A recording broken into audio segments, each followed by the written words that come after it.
Good morning, good afternoon, or good evening, whatever time it is for you. I'm Cycle, and this is Let's Play Train Simulator, and we are going to do our first career scenario. Yes, I know it's a career scenario in North America. Apparently, they're never done very well. Even some of the UK ones are not done very well because timings are just not sensible. But we're going to find out how bad these are today. I'm going to go to Cold Meat Career version. If we have a problem with it, there is a standard version I'm going to transition over to, and we'll do that instead. But I'm going to see what the career version of this looks like, and you may or may not see the video that I'm about to take. So we'll find out. So let's be optimistic here. We're going to open up Cold Meat. We're going to take it on a career mode playing of the route. And we're going to see just what kind of task the crew room had for us here. So, yeah, there are 3 scenarios on this that come with the route itself that are available in career mode. Cold Meat, Blackfoot or Bust, and then, of course, Wood from Kalispell. And, of course, I'm doing the longest one first. Go figure, huh? Anyway, let's go ahead and get started, and let's see what we got ahead of us here. Hi there. There is a meatpacking plant on the outskirts of Browning that has been cut off due to snow. We need you to take some empty refrigerator cars to the siding at Browning so they can clear their backlog. Roger. Let's get in the cab. So what we have in tow today is 65 refrigerator cars. So they mentioned refrigerator cars, that's exactly what we have. I suspect we're going to be green all the way, and while we're getting ourselves up to speed, I'll just give you a quick casual view of the cars that we have. It's also very dark because it's still early in the morning. It's 8 in the morning, and when we're talking in snowy weather like this, that means obviously we're in the winter, and at this time of year, it is literally dawn at 8 o'clock in the morning. This time of year, this is literally what dawn is. Literal. Not joking. So daylight will get a little better here. I live in southwestern Ontario myself, so I can definitely tell you that the sun comes up sometimes as early as 7:30 in the morning, but by the time you get towards Christmas period, the point where the seasons changed for the winter officially at December 21st, it starts taking closer to 8 o'clock in the morning. In fact, at one point, when daylight savings time changes, it's actually a later sunrise than the day that winter officially starts, which tells you a little bit something about how DSG is set up, doesn't it? So it doesn't make sense. But yeah, that's a lot of our train here. We're just kind of going casually along here on the cliffs. As we continue along, you're going to see there's a couple engines on the back as well. We knew we had a green signal, so that's why I didn't bother checking. But you're going to, we saw it at the start anyway. I saw that at the start, so I knew it was green. So you can see all the refrigerated cars, just 65 of the exact same car. It's kind of boring to see all these different cars going along here. Like, each car has its own number, so that it does make them unique. So if I pause right here, that's not pausing. If I pause right here, you can notice, for example, that 793431 is this particular one. Every single one has its own number. So let's unpause. Yeah, I know, it's long enough, right? So let's just zip along here a little further. You can see it does go around the corner. And then at the back, we have a couple engines coming along. So taking the rear, we have these guys. And that's the end of the train. Let's sit back in our cab, shall we?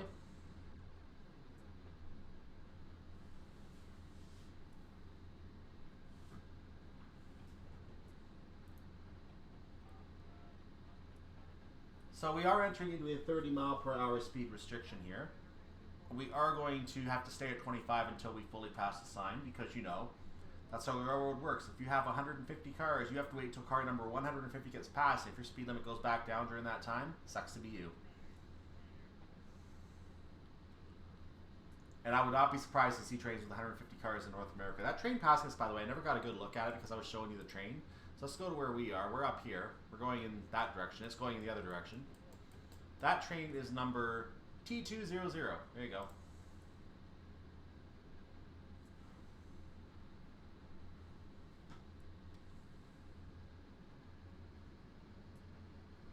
Now this scenario, as you can see, has timings. We're going to confirm that 1,000 points is possible here, hopefully. So we have to go via Java Main, or Java West 2. Let me try that again. Java West Main 2. Then we have to get to Java East Main 2 by 8:11, so in 7 minutes. How far away is that? Try that again. I'm in a snow shed, so it's kind of hard to see right now. But it is 3.3 miles. There you go. That's doable. We should be able to do that.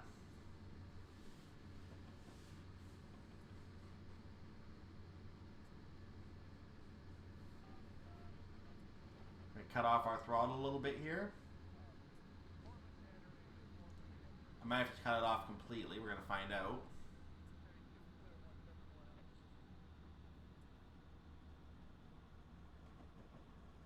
Yep, we're losing speed now, so this is fine. I'm going to go back up to level 2 throttle. And back up to level 3, because I think I can start gaining again. I should be entering the 30 in a moment. That's too quick. Okay, back off.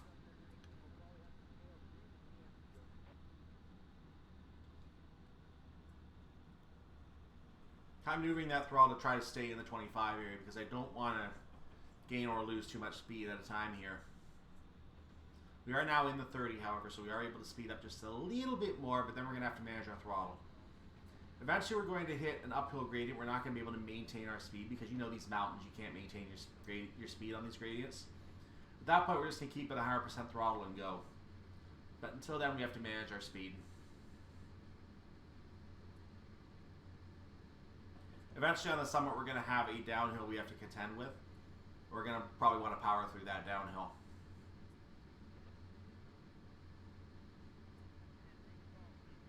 Power through the brakes, I mean to say. So our signal is green, other signal is yellow where the train just came from on the other track. That means there's probably another train coming on that track.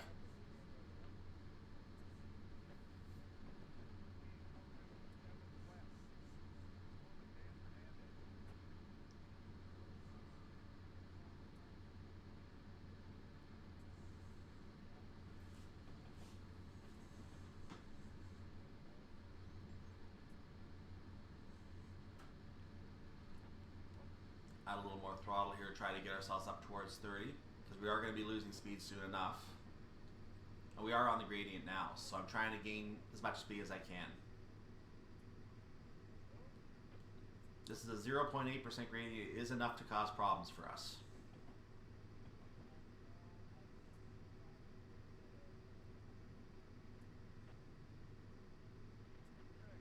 Oh, another 25 coming up. I'm going to have to lower in a minute anyway, so let's go ahead and cut our throttle down.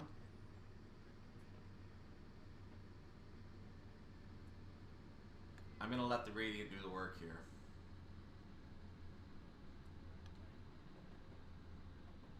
On the other hand, I probably should maintain speed for a little while, because that'll help our timing.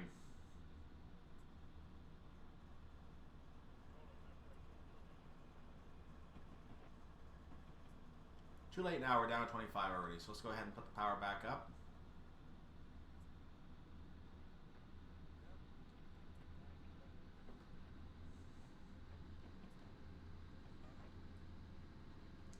As for what we're doing today, I'll give you a quick rundown on the number 5 map is what I'm going to call it. Number 9 map. We're going via come on.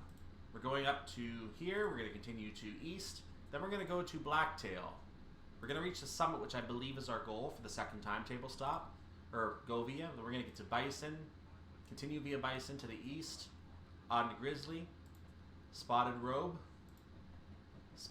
Main 2, and then we're going to stop at Browning all the way up here. So the part of the mountain we're on right now, you can see that orange mark there. There's all this over here on the side, and then way back at the start, you can see the part that we're not covering at the start as well. So there's a lot of route we're not going to be seeing today, but we are seeing a good chunk in the middle. This is the mountain pass section of the route.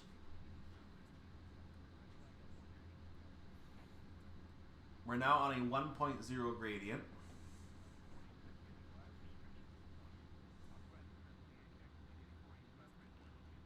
Now, if looking at the timings, you're going to see our second timing is at the summit, which is actually about an hour and 6 minutes after we started. And that is only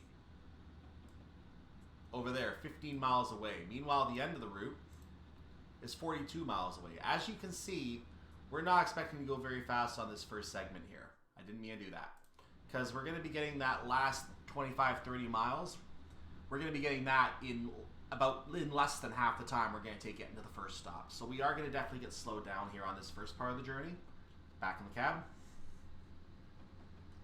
So this is going to be a slog.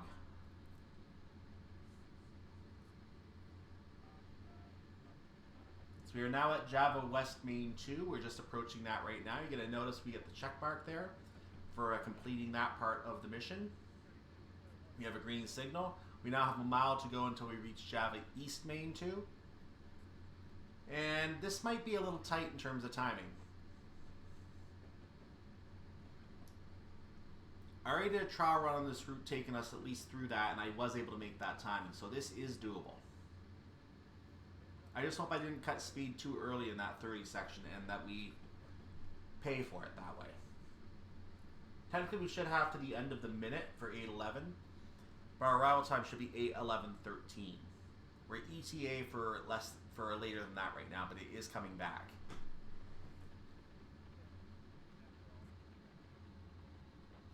In fact, it's going a little high in the 25s now, so I actually have to cut back the throttle to make sure we don't speed. But we are gaining time according to our ETA, so I'm actually happy about that.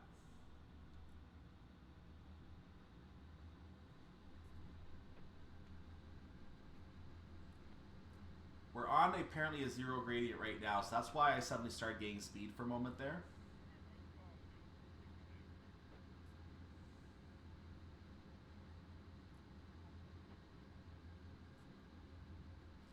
Now this scenario does not show it, but there are some scenarios here in this route where you have trains as long as 125 cars going around the map.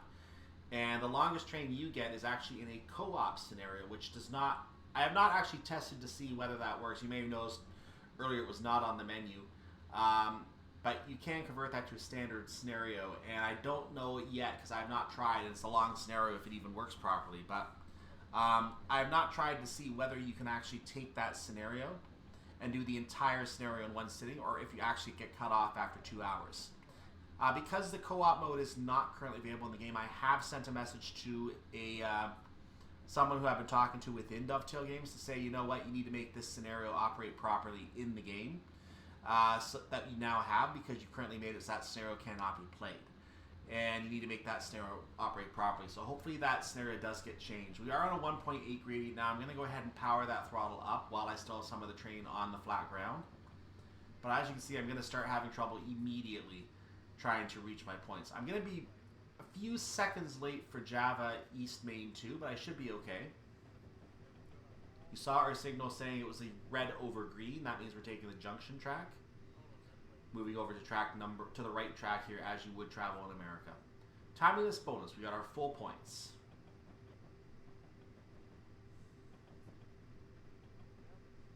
I'm about to speed. Let's cut that down quickly.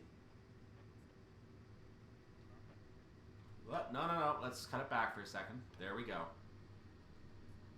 Wow, being a little fussy today. The cars are really... The cars behind us are really what are controlling the speed of the train. If we try to move the throttle too quickly, as you may have noticed, it is going to have a major effect because you're going to have some freight discomfort. So we have to make sure we stay within an acceptable range so that we have a little bit of leeway both ways. I believe you can do this journey just staying at 22 miles per hour. The first section, probably not, but otherwise you can probably do the entire journey at 22 miles per hour and you're probably fine. Maybe even 23.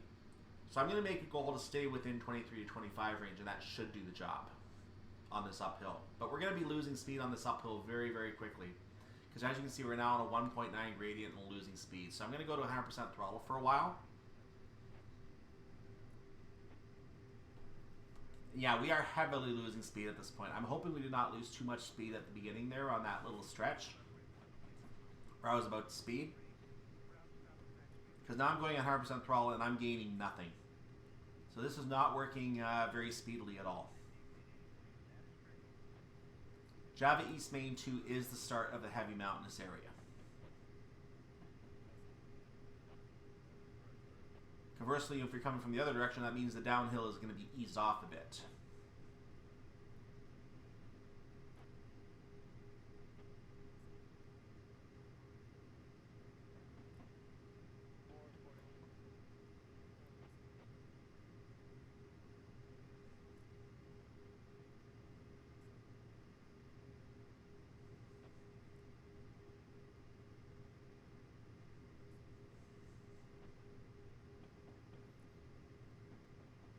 So you can see there's nothing we can do about our speed here. We're at 100% throttle, 0% brakes. That's pretty much all you can do. There's no train brakes set on anything because you haven't seen me set any of those. Dynamic brake is not in action. In fact, I can go cycle through the brakes here. If there's you notice the emergency stop button, which I'm highlighting right here. We're not going to click that, but you see the train brake next to it.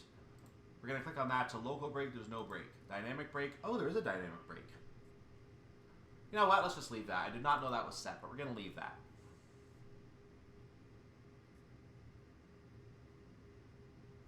On second thought, maybe I shouldn't.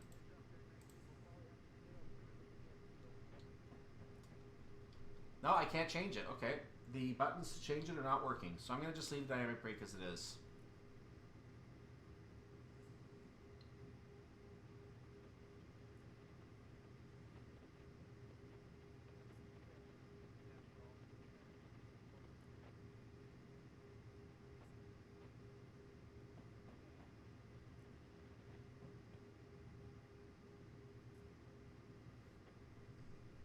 I really do want to move it though. Let's look at the ETA on our time right now. 8:35 is our ETA for Blackfoot Main 2. Reminder, we need to arrive at the point after that at 9:06. So we're not going to know for about 20 minutes at this point whether we're going to be in the right timing or not for the next part of the journey. Our speed seems to be holding at 13.8 miles per hour at this stage. We're on a 1.6 gradient. Now we're going down slightly more, but now we have reached the point where we have our minimal movement. So we can't really go any faster up this hill, unfortunately, but we are definitely going to. Those are lights ahead. That's a train coming. Now we're definitely going at a fast enough speed now that we can know we're going to maintain this speed, so we can kind of plan our timing now. 7382 is the train coming along, as you can see on the label there. Was that my horn? No, that was my horn. I was pushing the space bar lightly to try to toot the horn, but it wasn't sounding the horn.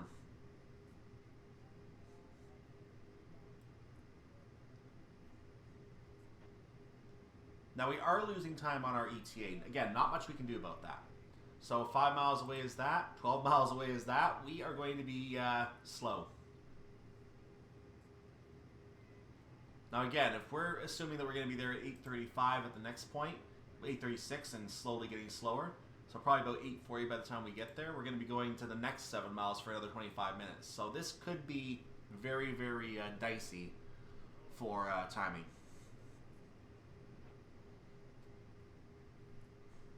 There's probably a part of the mountain where it smooths out and we're okay for continuing at that point.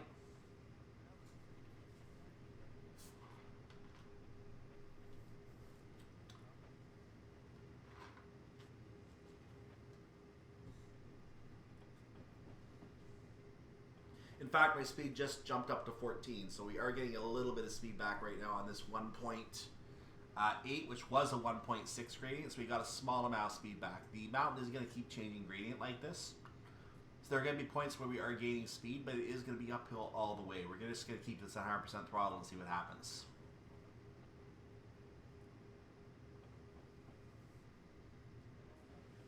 I'm going to stand up, so maybe a change in the quality of my voice for a while here. And you might be hearing the chair pushing back right now.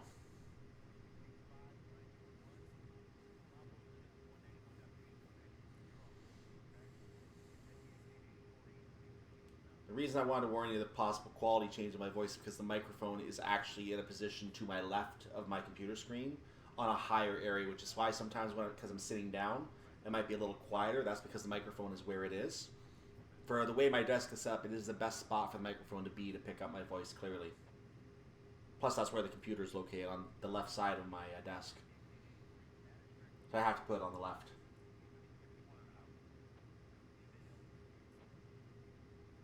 And just give you an idea how the audio changes as I get closer to the microphone. I'll go ahead and just move a little closer to the microphone right now. Hello there. And there goes my drink. Whoopsie. That's what I get for giving you a demonstration. There we go.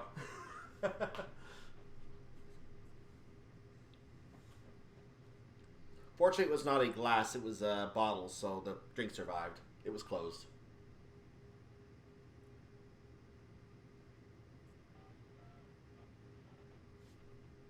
Probably don't want to open that for a while.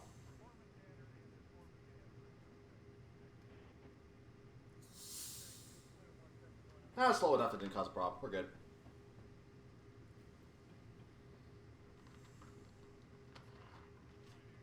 Let's put that on the other side of the desk so I don't do that again.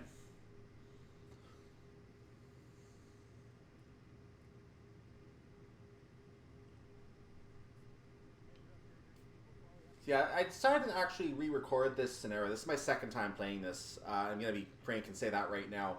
But I decided I wanted to re-record this because when I listened to the recording of the first one, I was about to edit it to release in December, which is where I'm recording this, and releasing this before Christmas. I realized that the sound of my voice compared to the sound of the train, because North America trains, you can hear the engine very loud. Even at 30% volume, I'm hearing this very, very loudly.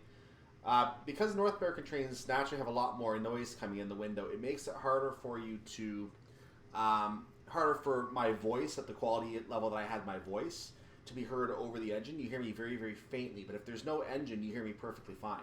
So I had to make a decision on how to handle that, and I decided the best thing I could do was just turn the game audio down even further. So I'm trying a new audio setup with the recording here. I'm not going to edit the tutorial ones because I'm in and out of the cabinet enough and they're very, very short anyway. So I'm not going to edit the tutorial video. You're going to hear in the tutorial video that what I'm talking about, the one before this. So I'm re-recording this one, which is actually also good because I originally recorded this scenario before we had details of what was happening with the Marias Pass release or whatever U.S. route gets to win the poll. Here's what I can tell you about that so far. In the previous video, I didn't know this, and I'm actually re-recording that intro to kind of explain what's going on in the intro, but I'm going to go into more detail now. What they're doing on DTG's side, first of all, I've been harassing them about this for a year and a half. I'm taking some credit here.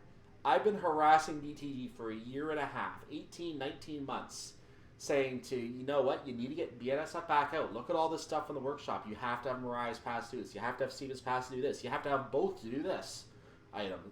And I pointed out that Mariah's Pass is the most used route in the workshop on the U.S. side. Just to talk about the top 3 routes in the workshop, you got one from each of the countries here. You got London to Brighton in the UK, and it came out just before the workshop. So naturally, it was the major route at the time, and it was the route that everyone was using for scenarios at the time in the workshop. But you also saw some other ones like Donner Pass, things like that as well. So you saw routes like that. On the U.S. side, Mariah's Pass is the most used route, so it's either number 2 or number 3, I'm not sure. I want to say number 2. And you may have a hard time guessing what the German route that lands in the top 3 is. You might have a hard time guessing what that route is. But I'll tell you, from what I've been told, and again, I'm only going by what I've been told. I have not verified this one. But from what I've been told, the top German route is Munich-Augsburg, the Munich to Augsburg route. Now, I've already played the Munich to Garmisch-Partenkirchen, which is a different route, and it doesn't have as many scenarios. I can confirm that. But apparently Munich to Augsburg is the most common route in the German side of the workshop. So if you're looking for a DLC to get on Steam for value for money purposes, apparently that's the one. And now that I know that, I'm going to put that one into my upcoming agenda somewhere. So I'm going to figure out a spot to put Munich-Augsburg to include in my videos for you guys. So that way we have the top 3 routes covered, and then we can freely go into any of the workshop content. Be thousands of scenarios on those 3 routes to bring in new trains and things like that. So we can easily do that as needed.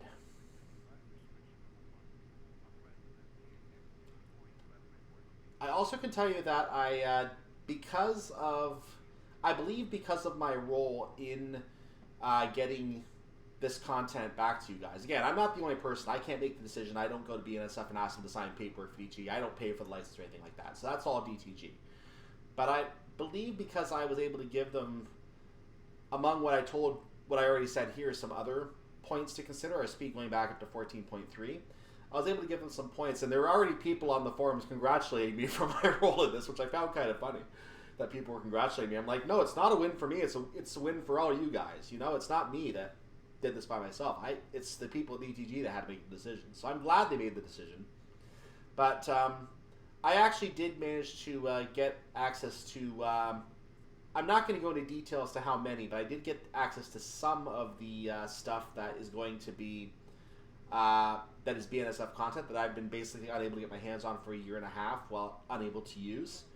And now I have over 300 DLC on my Steam account, which is kind of embarrassing, but you know what? I do. If they're all less than $10, I'm gonna pick them up. You know they're cheap. You might as well get them. It might be $1,000 in the end, but you know what? If you have the money that month, why not? And I know I had one or two rather larger purchases during a period where I actually had some excess money, and now I'm kind of stretching on money, so maybe I shouldn't have done that. But in any case, I have over 300 DLC on my account now, mainly from really cheap offers where I got several things from humble bundles, things like that. And really, the BNSF was the only thing holding me back at this point from being able to fully explore this game. That and the Cross Country 220, which was taken off the market before I got to it, but I'll just have to sub the Voyager in at this point. So they basically gave me access to some of the BNSF stuff that I've been trying to get my hands on for a year and a half, and I actually learned by doing that some of the codes currently work, some of the codes currently don't. We're approaching 15 miles per hour again. So some of the codes work, some of the codes don't right now in the current status where the US content is still restricted. You can't buy it yourself. But if someone gives you a code, in some cases you can actually activate that code. And I've confirmed, I'm not going to go to a full list here because I didn't write them down, but I can tell you a couple of that I was keeping my eye on that I really wanted to get my hands on. For example, the SD75, the BNSF SD75, it comes with, I think, 3 different models, including the SD75i, which Canadian National also has an SD75i. I wanted that package specifically because there was no Canadian National SD75i anywhere in payware releases for Train Simulator as its own model. Only as 2 reskins, both based on the SD75 from BNSF. And while I could have easily gone to someone and said, hey, can I get a copy of that Geo file so I can go ahead and use that because I can't buy that train? That's illegal. I'm not doing that. I could have done that and just acted like I had it, but no, that's illegal, and it would be illegal for them to even share that. So I wouldn't expect anyone to actually do that anyway. But that was the obstacle to being able to use that reskin. I had to have that Geo file. Everything else was already built into the reskin, so I didn't need any of the other files, just the Geo file. But I wasn't allowed to do that for obvious reasons, and it would have been illegal for me to ask. So now I can do that, and it's legal. I actually was able to activate the BNSF SD75 code on my account. Another one that I was able to activate was the -9, and the reason the -9 was of interest is because this very route has a lot of high iron simulation content, and also some content from people like Agsi. He also visits Sherman Hill with some Rise Pass content as well, so things like that. And a lot of this content also has as many as 6 or 7 different models, which are needed for everything to run as designed. Otherwise, you're doing some substitutions. So, in the case of high iron simulations, there's one scenario I've been wanting to check out, and I am going to eventually, when I come back and visit the last couple scenarios on here, I'm going to eventually come back and check out that scenario as well. The scenario is one called Saskatchewan Potash. The reason I was interested in that scenario is because it has a -9 CN model from the BNSF -9 pack, which I've now unlocked on my account. I can now use the CN-9 that is part of that package. Not even a reskin, it's actually included. So as a result, Saskatchewan Potash is now something that I will be able to show you, and I am going to eventually play that with the other 2 scenarios. To give you an idea of what my plans are for recording on this route, I'm going to do this scenario right now. I'm going to skip Blackfoot or Bust. Like, the scenarios are actually in the number or in the manual 1 through 8. The last one being the co-op hauling the harvest grain that doesn't show up on the menu unless you make an edit to it to make it do that. So I'm going to play this scenario now. Obviously I played the tutorials, so that's 3 right there. The first 3 out of the way. I'm going to skip the, as I said, I'm going to skip that Blackfoot or Bust right now. I'm going to move to one called I'm a Lumberjack. To explain the I'm a Lumberjack scenario, I'm a Lumberjack, where you see where we are right now. If we go all the way over here, back up here, the I'm a Lumberjack scenario takes you along this, whoa, that wasn't supposed to happen. The I'm a Lumberjack scenario starts you around this area and takes you over to here, to this area to pick up some cars. I believe you actually go into these sidings here to pick up some cars. Then you head back onto the sub, head in this direction. You stop here and pick up some more cars. and then you continue on to Whitefish right here at the end of the route. And I believe this is where the Montana's Highline connects. You have to eventually park your cars here in 3402 in this area here. So that's what you end up eventually having to do. So that's what that scenario does. We're going to be looking at that scenario. I'm going to show you again where everything is when we get to that scenario and how that's played. And then another one that we have is called Shelby Grain Assembly. So in Shelby Grain Assembly, you're way up at the right end, the east end of the route in Shelby, on the Sweetgrass sub, doing some switching there. I actually re-recorded that one earlier today, so I've now played that one twice, and it is a very basic scenario. Just do a little bit of switching, but you have a little bit of mainline travel as well. So that's the other one I have set up. I have not played Blackfoot or Bust yet, and I have not played the last scenario, which is Wood from Kalispell.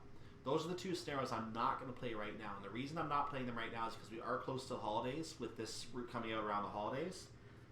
And I want to get 4 scenarios out around normal release times. Now, because I have to re-record this scenario, I'm kind of pushing myself here because I want to get the tutorials out on Tuesday. I'm recording this on Sunday. So I'm going to have to go back and edit the tutorial video to get it done for release on Tuesday. I then have time to edit this one for Friday, which is what I'm going to try and... I'm trying to have this out on Friday the 17th at this point. So hopefully it's December 17th when you're looking at this. I'm going to follow that up with the first switcher scenario, which is the one going to Whitefish. And then I've already recorded the Sweetgrass one, basically wishing everyone a happy holidays. So you're going to be able to look forward to that one on the week of Christmas, which is on Saturday that week. So it's going to be on Christmas week. Saturday the 25th this year. So that's the plan for these Mariah's Pass scenarios. I'm going to stop Mariah's Pass at that point. And it's only because I have the Christmas in the way. I have to get some Christmas scenarios done for you guys. I don't want to skip Christmas on this channel. I want to play a couple of holiday-themed scenarios. So I'm going to dig into the workshop. I've already picked up a couple that I might consider, but the only problem is 2 of the routes are routes I am going to be showing you on this channel, but I have not actually aired yet. That's the only problem. I'm currently trying to decide whether I'm going to use one of those two scenarios on one of those 2 routes to intro the route. That's what I'm trying to debate right now. And if you have an opinion on that and you want to go ahead and give me an opinion on that, please do. I will take your consideration on that. The other one is a route that, the third one I should say, is a route that I've already explored. I'm trying to remember which one that is now. I actually forget which one that is. Oh, I just left some hot chocolate from last night. It's kind of cold and bad now. I'll have to clean that out. That's where the smell was coming from. So, I have to decide which of those 3 scenarios I'm going to show you. I'm kind of undecided right now, but I've already copied the 3 scenarios over to my, from the workshop, so I don't have any workshop tagging on them. They're going to show up. They actually were in my menu today, but they're not on Mariah's Pass, so you didn't see what they are yet. So, I am looking at 3 scenarios, one of which I know I've introduced the route, and the other 2 I haven't yet. So I'm trying to decide what I'm going to do, if I want to put a second Christmas scenario up or not. That's the only thing I'm considering. I really do want to use one of them because I do want to show you that route, and I don't have that route at this point because of these Mariah's Pass scenarios in the middle. Now I've had to push that route back to February because of the order I've recorded everything. So unless I review my recordings and find out I didn't really do any kind of shuffling back and forth to introduce it otherwise, I might be able to move that back to January again where it was originally planned, and then move the other route up to February. So I haven't decided yet. But you're going to notice that all those recordings are also taken in Train Simulator 2021. In some of those recordings, I may even talk about BNSF not being available because, again, I took them in Train Simulator 2021. That was gone 3 months ago. So that version was no longer available. So keep in mind, if I talk about BNSF not being available, that's because in Train Simulator 2021 it was not available. It only started with Train Simulator 2022 about 2.5 months into that version being out. So I'm already going to have to re-record some scenarios. I'll tell you that I'm trying to record some scenarios for West Coast Mainline North. I'm already going to re-record those scenarios because I realized that I have to that in one of those scenarios, I'm going to review the other ones, but one of those scenarios I actually talked extensively about BNSF not being available, and I thought, you know what, I can't do that. I have to consider it now available, so I'm going to re-record it because it was in 2022, so I'm going to re-record that one. So I am trying to consciously re-edit stuff right now, and retake stuff, and that's actually going to slow down my production on this channel. So I might have to slow down to as few as 2 videos, maybe even 1 video a week at times, just to keep content going for a while. But we'll see how quickly I can get these scenarios edited down. We'll see how quickly I can get them out. I've also had to retake some scenarios because of some erratic behavior on some of the vehicles, which I later learned was a problem with the vehicles, not with me or my driving. And I also found sound issues in some of the takes I was taking of flybys, so I had to scrub those just because the sound quality was horrible.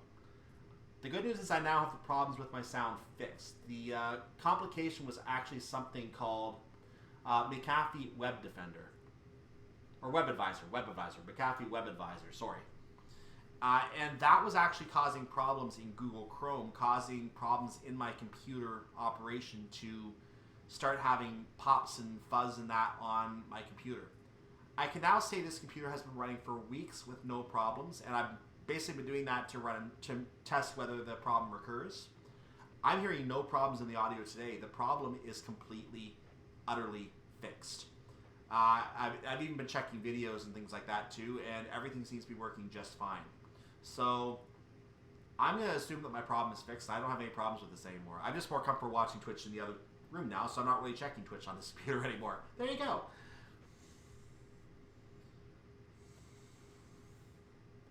So yeah, Great Western Mainline, as you can, did I say, no, West Coast Mainline North is what I said, sorry. West Coast Mainline North, I believe, is the scenario I said where I'm re-recording some stuff for there. That is coming up. But Great Western Mainline North, Great Western Mainline, because of the fact that it's on the Western Main Lines, part of that route's on Western Main Lines. You know I'm going to cover that one eventually too. I didn't even have to tell you that one because I already mentioned I want to do Western Main Lines.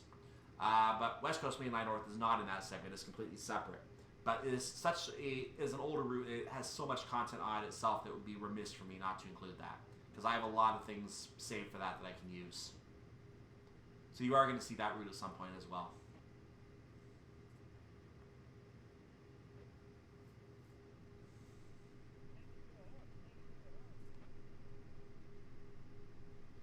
Those are some of my plans for the new year. And I have a lot of other routes as well. I've actually gone through South Wales Coastal and started looking through the scenarios there for... actually, we stopped my review of that a couple weeks ago because I started reviewing other content, including Mariah's Pass, because I had to suddenly throw that in my schedule. Otherwise, I might have been doing South Wales Coastal right now for recording purposes, just releasing other videos. I can tell you there are some Cahoon Pass videos still waiting to be released as well. My plan now is after the holiday scenarios, after the Christmas, I'm going to see if I can start releasing the Cahoon Pass scenarios going into the new year. I may throw in a New Year scenario somewhere, but I may just take the week off and just record stuff and just let the releases keep going. So then I can keep working on other stuff. We'll see what happens. But I can tell you South Wales Coastal is another one of those routes I have to visit for Western Mainline purposes. Not West Coast, Western Mainline purposes. And while we're talking about Western Main Lines, I also have to make a point of visiting the Bristol to Avonmouth standalone route. I didn't need to buy the standalone route. I'm probably an idiot for buying the standalone route. But I did not realize at the time that that route is apparently fully built into Western Main Lines. And someone told me that months after I bought it. I'm like, oh. Well, I hope it's in a different time era then, because otherwise I feel like an idiot. I'm probably going to feel like an idiot. When I review the scenario timings for those, I'm going to feel like an idiot. The dates and that. So because I have the standalone route, I'll show you the standalone route at some point. And I want to do all this before I go to Western Main Lines itself, because Western Main Lines itself will take these different route portions and merge them into a full route. So you're going to get to see not just what I talked about, but you're also going to get, not only are you going to see the Paganton section, which is already on the Riviera, you're going to get to see, oh, I have to do Bristol to Exeter as well. Bristol to Exeter. So that route also has to be explored. It's standalone. So I still have a lot to do before I get to Western Main Lines. I'm just talking about Western Main Lines. I have a lot to do to get there. South Wales Coastal, Great Western Main Line, Bristol to Avonmouth, Bristol to Exeter. I've already done the Riviera. And unfortunately, the part from Newton Abbot down to Penzance through Plymouth, I don't believe there's another standalone route to introduce to that. I'm going to have to introduce that as part of Western Main Lines. There's also the Oxford to Bicester extension. And you're gonna find that the Paddington extension from the Riviera is also part of Western Main Lines, but the Western Main Lines itself normally goes through Plymouth instead. The detour to Falmouth, I don't remember if it's on Western Main Lines or not, but if it is, you're gonna see that as well. I don't think it is though. I know that the BHBP route, the freeware route, does include the Falmouth extension with I think the scenery on is done as well, so you're gonna see that as part of BHBP. Before I show you BHBP, I also have to show you Barnstaple to Exeter because the Barnstaple to Exeter section is not fully sceneried on BHBP at the time I record this. Maybe it will be when I get to showing it off, but right now it is not. I've also learned that that route is going to eventually go to Paddington itself, which means that you're going to have the full journey from Penzance to Paddington available on BHBP. You don't even need all of Western Main Lines to do that anymore at that point. The problem, of course, is that the scenarios on that route are not going to work on BHBP. So you're going to have to still make new scenarios or play new scenarios on it. You will still need Western Main Lines for the other scenarios. Plus, Western Main Lines main section is a requirement for BHBP at this time. You just don't need the extensions. And also, that route does not go to Oxford or Bicester, so you're not going to see that. You still need Western Main Lines for the Oxford to Bicester section. Maybe it'll be part of it in the future, I don't know. But man, they're turning that into one huge network. I'm surprised how much work they're putting into that. That's got to be a lot of time, and I definitely want to show that off only because it is such a large network. That means I'm going to have to eventually get the OHLE pack. Someone has told me, though, and I hope this is true, because if it is, this may be enough to get me to do this. Someone told me that in February, Alan Thompson Sim, they go ahead and give you the option to get a free pack as part of a subscription. It's usually a free pack from AP. You might get something like the 158 enhancement pack. You might get something like I don't know if the 150, the full train pack will be available because that's no longer available on Steam in the Arriva form. You have to get it as part of that pack now because the Arriva license is gone on Steam. So I don't know what packs are included in that, but what I've been told is that the OHLE pack, that overpriced, as I consider it, $17, $18 US pack, or maybe that's Canadian dollars, about £11 I think in UK. But like I said, I consider it overpriced because that's basically the value of a train DLC. Add $2 or $3, you got a train DLC.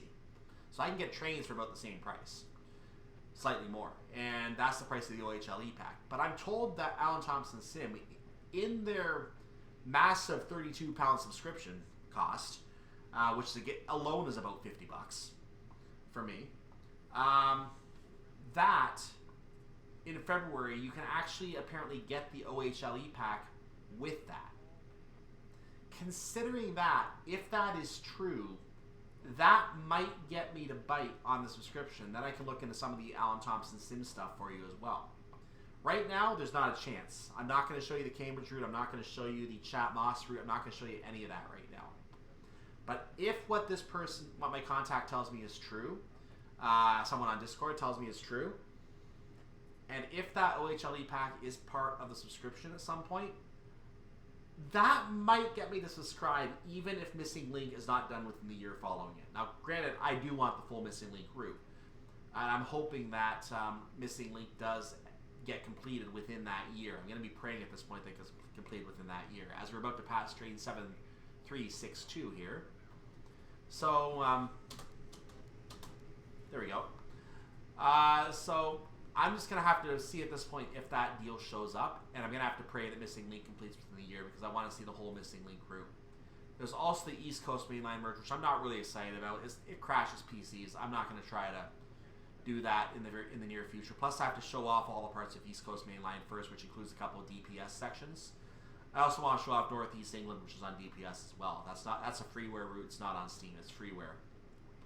And it has other requirements from Steam. So I want to show that off as well because that looks like a really, really nice route through It goes up to Sutherland, I believe. It does take a journey to the east. I don't remember what the spots to the east are, but I know that the area to the east of it has another track on UK Train Sim on a track that's no longer available. So I think the terminus of the eastern part of Northeast England actually takes you on a no longer available track on a different route, about a gigabyte by itself on UKTS. And that route takes you a completely different part further to the southwest or southeast. So I don't have plans to show off that route yet, but I do want to at least show off Northeast England as well. And again, not in the near plans. There's way too much on my plans to show you right now. I'm trying to fit in US and German routes as it is, because I've only explored one German route at the time I play this. And now I'm going to have to put Munich Augsburg on my list as my second German route at some point. So I got a lot of projects on the go. I'm not going to try to predict what you're going to see next. Just know that all this is things I am thinking about. And I expect within the year I'll be able to explore most, if not all of those. So I'm going to figure that out and I'm going to see what we can do. So stay tuned for a lot of content on this channel. Make sure you subscribe to the channel. You'll see everything I put out as it comes out. I need to actually update my playlist on the channel because I have some private playlists on there to finish setting up. But make sure you subscribe. Make sure you go to the playlist and see what kind of videos I have on those playlists. I'm going to basically explore one route on each playlist. I'm going to put some workshop scenarios on a separate playlist. I might make an Alan Thompson Sim playlist. I haven't decided yet. Maybe a UKTS playlist. We'll see what I come up with. We'll see what I do. But I'm going to make sure I have a lot of content for you here as much as I can help it. It's a lot of effort to get it taken and to edit it down properly for a proper broadcast. But and the main reason for that is because it takes sometimes an hour just to render one video. So it does take time. And that's why I'm going to probably cut it back. So if I only feel like I want to do one video a week, I can do one video a week and publish that. But I want to try and get you a couple videos at a time, which is why I try and do a batch at a time, and then I schedule them for release. So that's why I can tell you I have stuff scheduled for release through February at this point. I just have to realign it with Mariah's Pass being thrown in there now. I have to realign all of it. But yeah, the immediate future is more Mariah's Pass, like I already described. A Christmas scenario, maybe 2, I haven't decided yet. And then after that, I'm going to just take a holiday break so I don't feel pressured to record anything else. Because I have a lot to bring up anyway, and I want to finish the Cahoon Pass set. By the way, speaking of Cahoon Pass, you heard me mention I unlocked the SD75 earlier. There are 5 scenarios on Cahoon Pass that will not appear in the playlist on that video. I talk about in the final Cahoon Pass video that I've currently recorded that I have 6 more scenarios. 2 of them are actually workshop scenarios. And another batch are from something else that I unlocked. Let's just say, actually, they might be just trains ones, actually, now that I think about it. I don't remember what they are. But I only had 6 scenarios on the list at the time. There's now a lot more than 6 scenarios on the list. Cahoon Pass, the BNSF SD75 gives you 5 by itself. So you're going to have we're going to have a segment where I explore the SD75 scenarios in a set of 5 scenarios as well. That's going to be in the future as well. And I can only say that we're definitely going to do that because I have been to Cahoon Pass already. So that is definitely something I'm going to want to do. Let's look at our timings. I might be a little late here. I'm getting an ETA of 9:07. So in 20 minutes from now, I'm either going to arrive at Summit Main 2 or I'm not. But my speed is slightly going up. I'm at a 1.4% gradient now, so my speed is slightly going up.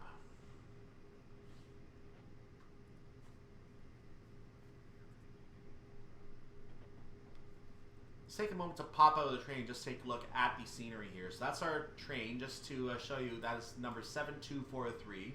We're heading down the track coming from over here in this side. You can see the train around the curve here. And of course, I am the driver of the train today, so we're going to zoom in on me. Oh, there's 2 of us. I have a co-pilot apparently. So there's one, there's the other, and I don't remember which side I'm on. I think this is me, and I think this is the co-pilot, or co-driver. This isn't a plane, silly cyclone, this isn't a plane. So that's the train we're driving. Let's pop out and look at the scenery. So a little pop out here. And there we go. A nice look up the hill around Mariah's Pass. And as we hide this, you can see the train coming along on the bottom. This is your chance to get a screenshot, ladies and gentlemen. I don't know if there's supposed to be trees on the left or not, so let's go ahead and just move this over a little bit to get even more. And yeah, actually, that's even better. That's even better. Let's do it this way. Again, there's probably some trees on those hills over there, but they haven't been loaded in on this screenshot yet if they are. So we're just going to treat this as a case where there's too distant that you can't make them out anyway. But if you want a screenshot, just full screen this video. Use your print screen key. You may have to use another key with it based on the lettering and what key is required to activate it. But then you can just paste it in the paint, save it, make it a screenshot. There you go. That's how you make a screenshot, ladies and gentlemen. And there are also other tools that help you do it as well. You can see the train coming around the curve there. So let's get back in the cab. I'm up to 16.4, so I have gained a mile on this 1.7 gradient. I'm actually happy about that. That should help our ETA. In fact, it is already a lower time than it was before, so I'm very, very happy about that. 16.5 now.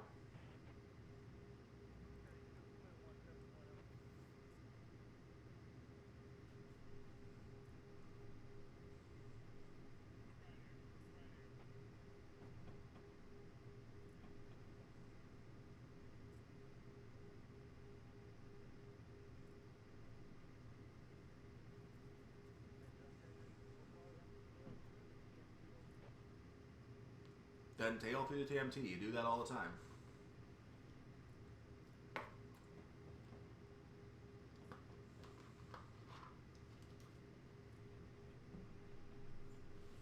Oh, we're losing speed again. Okay, this... But we gained quite a chunk on our ETA. Yeah, I think we're going to make this timing just fine. We should be okay. Depending on how much speed we lose here. Again, I can't do anything about it. This is as fast as we can go.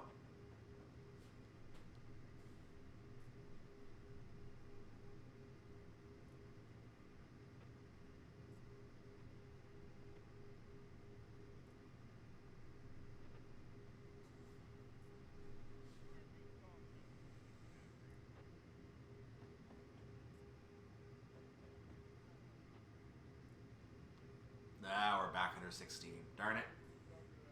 Darn it.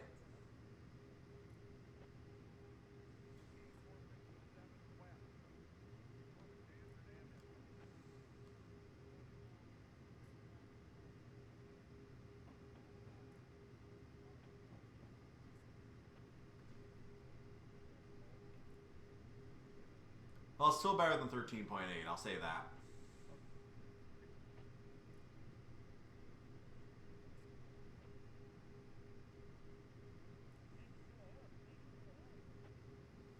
So how far are we from our next waypoint? You can't really see right now. Let's hop on top of the train and scan around, take a look.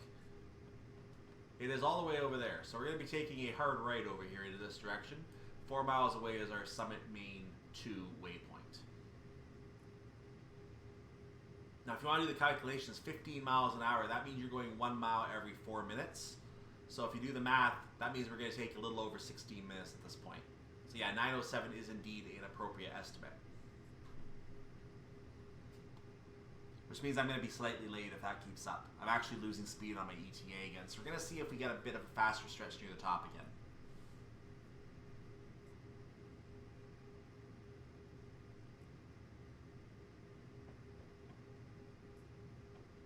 Anyway, back in the cab.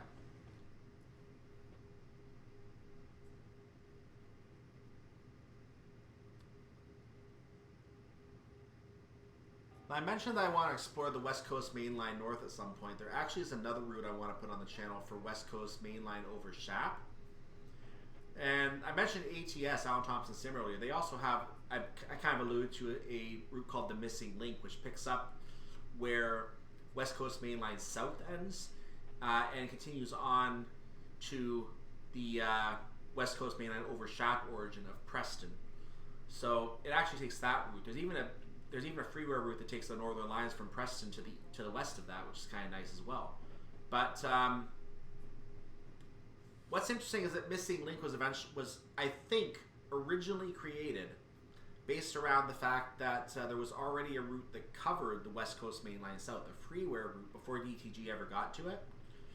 And that freeway route includes the Bakerloo line from Elephant and Castle until it merges with West Coast Main Line South. The line otherwise starts at London Euston, just like the official one.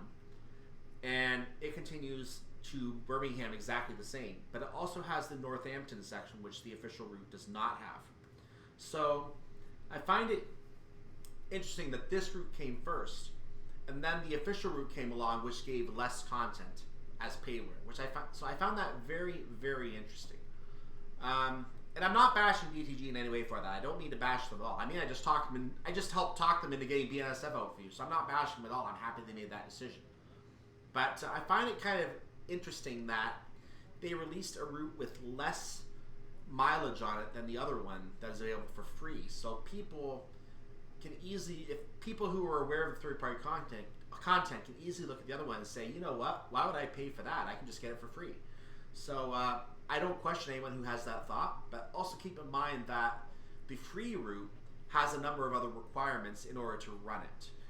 And if you don't have those requirements, you can't run it. So from that aspect, the single payware route might make sense because you don't have to buy a whole bunch of other routes to be able to run it. It's all self-contained.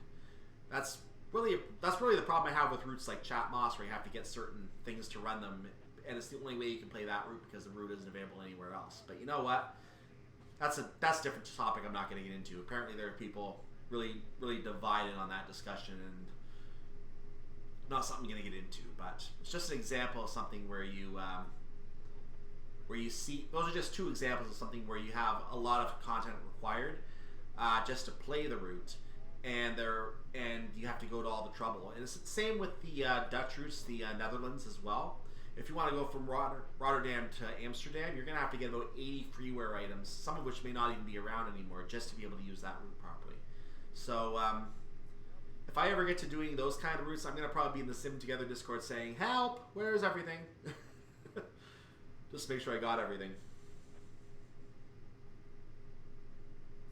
Sim Together, if you're not familiar, by the way, they are the forum where you can find all those Dutch routes I'm talking about. There's not really any official Dutch routes in Train Simulator, so that's where you're going to want to go to find all the Dutch stuff. And maybe a couple of the major ones will show up on Steam one day. It would be nice if one of the if a payware route comes along that utilizes one of those journeys, so the freeware one's not really needed anymore. But I can't guarantee that's going to happen because DHD would have to get more licenses and stuff like that. And they just paid for the BNSF license to be worldwide again. I don't think you're going to unlock anything in the Netherlands anytime soon. I honestly don't think so. But it would be nice to see it. It would be a nice niche market. And they would get a lot of interest from the people at Sim Together, but I don't see it happening. I mean, Chris Trains could even lend a train to the project, but he is a purveyor of all of the Netherlands trains. And I saw a lot of his content at half price on Just Trains at one point, so I snapped up as many of them as I could at the time that I could afford. Just because I thought, you know what, I might do that someday and that'd be good to have. And even if I don't, he has free scenarios on the UK routes using the trains anyway, so I can still play with him and show him off at some point, even if I don't get the Netherlands routes. I might use those scenarios to show off the trains before I dip into the Netherlands to see what how those trains operate, because I am interested.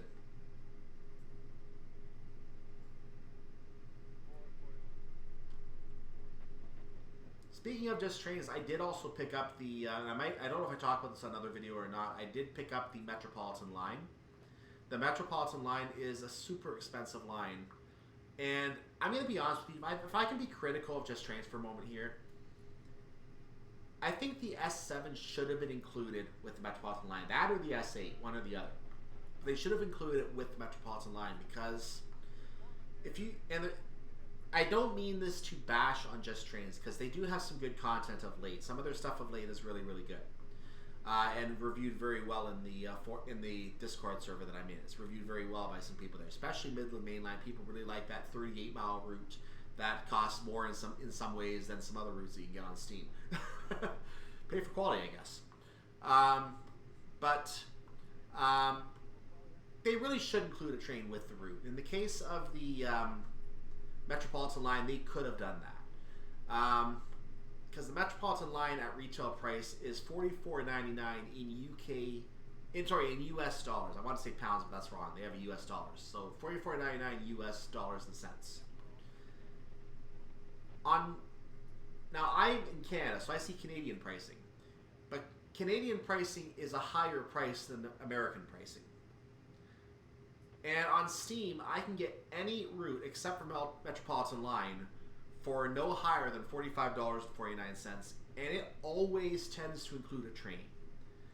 So if I can bash Just Trains at all, it's the fact that they don't include a train with the route. They should have some kind of train with the route. Even if there's a little bit less detail in the route, even if they have to make the route a little shorter, there should be a train in the route. Midland Mainline could have included a train in the base package, and then be used in scenarios, and then they could have continued using. They didn't have to add a train to all the other extensions for the Midland Main Line, because you have to have Midland Main Line to use those extensions anyway on the Just Trains site. They could have just made the Just Trains content by itself, or those routes by themselves like they do now, and just had that one train be the star of the show in all of those extensions. That's what they could have done. So I really think Midland Main Line, they should have included a train. And Metropolitan is another example because the train is another $32.99 by itself. The bundle pack is $54.99 or $59.99. They just had a Black Friday sale, and I picked up the bundle for $40, $41 or so US dollars. But that's still more, even at that price, than any route you get on Steam. And it's also a 4.6 gigabyte route that may not work. And I'm stressing may not work. It needs an SSD. It runs very, very slowly for some people, I understand. I may have trouble running that route. So why did I get that route? I'll be honest with you. The Virtual District line needs it. The Virtual District line requires the Metropolitan line. And in fact, Aldgate, which is the end of the Metropolitan line, actually shows up as a terminus on the Virtual District line. So you'll be able to continue the journey on the Virtual District line, basically. You also get to Hammersmith. You have this part of the Circle route there. I think they want to complete the Circle route. There's a couple other lines that branch off. You can go down with some services. So I saw a stream for the Virtual District line. I loved it. I thought it was very well done. And I want to eventually play the Virtual District line at some point. So that's why I got the Metropolitan line. That's why I got the S7 in the bundle with it. And now I have that available should I need it for the Virtual District line in the event I play that. So I do want to get into that line and show off some nice services near the London area eventually. There is also the Blackfriars extension. This was just announced, by the way. There is a Blackfriars extension to the Chatham Main Line. It's also going to go east to Dover, and I think Ramsgate was mentioned as well. Dover and Ramsgate. So I did inquire of someone who replied to me. You might know who it is if you saw where I made the inquiry, but I did inquire. As we're getting close to our timing, I'm a little concerned about my timing here. So I did inquire to someone about the path taken from Blackfriars, because I know that the next station after Blackfriars, well, let me rephrase that. I know on the South London network, London Bridge is the terminus. If you were to continue past London Bridge today, you would eventually take a curve that takes you into Blackfriars Station. So the question I had was, is London Bridge now part of the Chatham Main Line route? And are we going to get the new London Bridge as part of Chatham Main Line? The answer, unfortunately, is no. We're not going to get London Bridge on that route. It's going to take the route to the south, presumably the only other route, which is through Elephant and Castle, which is the end of the West Coast Main Line South Freeware route.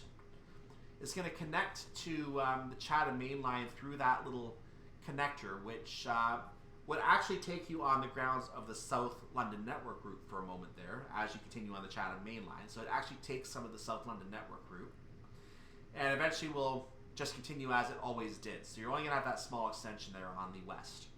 And I think there's another small extension over there as well somewhere. So you're going to have a couple small extensions there. The majority of the route that is being added is the route to Dover. So Tonbridge is considered the ultimate terminus right now of the Chatham Main Line, but you don't get to it via the Southeastern Main Line. You have to take a roundabout route. The Southeastern Main Line is cut up in the middle. You take a roundabout route, and but the part between Orpington and Tonbridge you can't take. So the roundabout route you have to take is around some other places there, then take a trip to the south, then head back to Tonbridge. That is not a normal service. Your service patterns are not going to take you around the entire route. Your service patterns are going to take you just through the part of the route that's relevant for that service. If you want to do a quick drive, you can drive the entire route, and that's your business then. But the point that I'm making here is I would kind of like to see the Southeastern Main Line merged into the Chatham Main Line, because then you got the entire network. So the other option, of course, is extend the, and this is the option that I would consider not related to the Chatham Main Line. There are two things they can do here. They can create one extension which goes through London Bridge and adds the Southeastern Main Line to Tonbridge, so at least that part of the route is fully completed then, and then they can add all those services to the entire network. That'd be a nice thing to add that to the network. Another option is to extend South London Network, but that would mean that we're going to have to also update South London Network, because the London Bridge station by itself is absolutely out of date. It is completely different today the way it looks and everything is completely different. And some of the stations have been extended on South London Network. Even on London to Brighton, some of the stations are extended now. You have to fit 12-car trains in them. So for the Thames Link route, they had to extend some of the stations for the Thames Link. So 2 extensions I'd love to see in that area are to put the Southeastern Main Line in as part of the Chatham Medway route. Because why not? It completes the network. They've already cut off the Southeastern Main Line twice in 2 different parts of that route. You might as well complete the path and connect it to Blackfriars. That's the logical next step. Add that to the route. Add that to the network. At that point, you now have a complete network, and you can use that as your basis for anything you want to do in that area. All sorts of stairs can take place there. This can become more popular from London to Brighton, to be honest with you. So that would be a good way to extend that route. I think that would be the logical next step for DTG to take in that area. But I also want to see the South London network connected to the Thames Link. Because right now we have in the workshop South London to Brighton by Danny Leach, one of the employees at DTG. He did this as his own project. It is a side project. I'd like to see that extended to include the Thames Link. He made an attempt to, but we don't have the assets for it official yet in the game. So we need to get official assets in the game, preferably not across 3 or 4 different routes for Farringdon, for the Thames Link station itself. But the best way to do this is to actually build them as a new route. So I think another logical step DTG could take is to take the London to Brighton base. They can cut out the Victoria section in this case. Take the London to Brighton base and continue the Thames Link portions of it to eventually connect onto the Midland Main Line and the terminus of the Thames Link route on there. If they want to, they can then extend other routes onto there that are not already on the map. But I think that would be, because there's so little track to add, yeah, there would still be a lot of development costs to get all the new tracks updated. They're going to have to change some tracks. But I think it would be a logical next step on South London Network and London to Brighton to just extend the Thames Link onto that. So I think that's something that I really, really think would be popular, because there's a lot of real-time table services that go from Brighton all the way to the West Thames Link station on the Midland Main Line. That would be, again, a logical next step, and I think that would be a missed opportunity if DTG does not take it. Anyway, as you can see, our ETA is still 9:07 on our service, but we're about a quarter of a mile from Summit, Maine, which means we should be there in about 1 minute. And because we're going faster than 15 miles per hour, we should be getting to that very, very quickly. In fact, our rating is leveled out to 0.4, so we're gaining speed fast now. We're going to make this no problem before the end of the minute. I just hope that doesn't penalize us. So I'm keeping an eye on our actual needed arrival time of 9:06:31. We're going to see a green bar in a moment telling us what's going to happen. Insta-popping graphics there. You see a truck and some kind of trailer out to the right there. We're now a 0.05 of a mile away from the point. If I was going to take an unexpected washroom break, I've lost my opportunity. I have to keep going now. Bonus 200. I was about 21 seconds late, but still bonus because I was within the minutes. There you go. Are you ready for the downhill, ladies and gentlemen?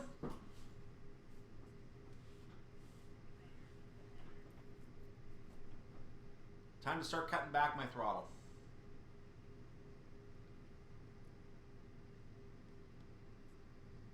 Now, in the event something goes wrong here, I do have a save game to work from, so I can just pick up at whatever point something goes wrong. But I'm going to, and if I speed, I speed. I'm not going to worry about cutting that out.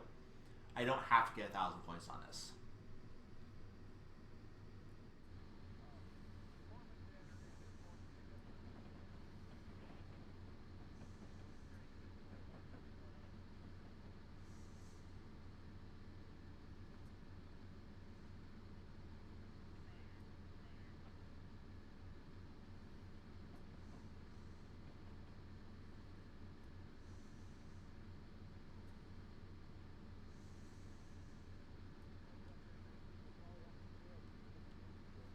So we are now entering a 0.3% gradient, and now you may have noticed a slight cut there. You might have noticed the time went back a little bit. I went back to the save game because I realized I had done a lot better in my previous run of this, so we are working off the save game file now. Notice I still have the same score at this point, 400 points, so it's the exact same, just back a minute or two. I was going too slow on that previous attempt, so that's why I changed over to this one. I gone too slow early in the scenario, and it kind of snowballed into being late later in the scenario. So I'm going to go ahead and make this run. This run did succeed in a proper run through the scenario, and we're going to work from this point now. Now I have a 35, so I actually was going too slow on the previous attempt, so I actually do need to speed up now to 35.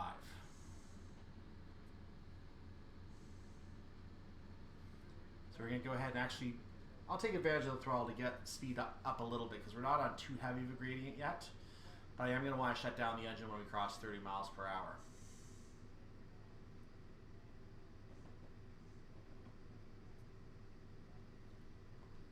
Here we go, engine shutdown, and let's see what happens here. We're going to gain some more speed now. When I reach 34, I'm going to apply the brakes. Actually, I'm losing speed now, it looks like, so I'm going to go ahead and put a little throttle back on just to make sure we keep gaining speed for now.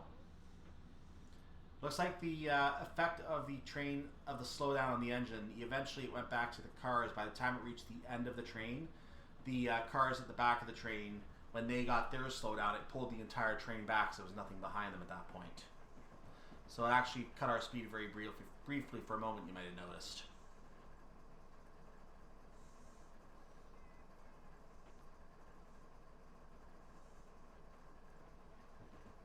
So we are working on 34 miles now. That's too much brakes. Let's put this little small brake on. That should hold us for now. 4% in this area is pretty, well now, maybe not. Maybe more like 5 or 6% is what I want. So let's move it up to 5.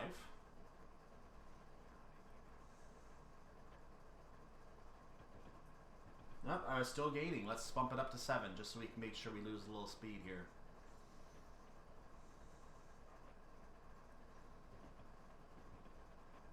What we want to do is maintain as close to the limit as possible without going over. We do have a 1 mile leeway over the actual speed limit, but I want to ensure that even if we do touch that, we don't go more than a tenth or two over. I want to make sure we stay within a prescribed boundary here. So let's release this now. I'm going to go back to a 6% brake, let's say. Nope, that's losing speed. Let's go back to a 4% brake. That'll hold us for now. You notice we're not working with air brakes here, so we're going to be we're going to have unlimited braking potential here. So we just hit 35, so I'm just going to be fluctuating back and forth between different brake applications. The rest of the train is coming onto the hill now, so 6% is no longer sufficient.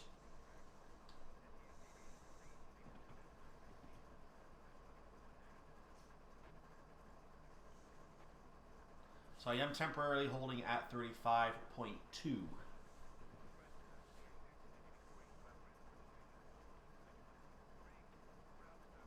And it's fluctuating up and down between 1 and 2 at this point. So yeah, we are at a good hold position right now. It looks like we're going to be slightly losing speed, which is fine because we're slightly over the speed limit anyway. Now we're right on the speed limit.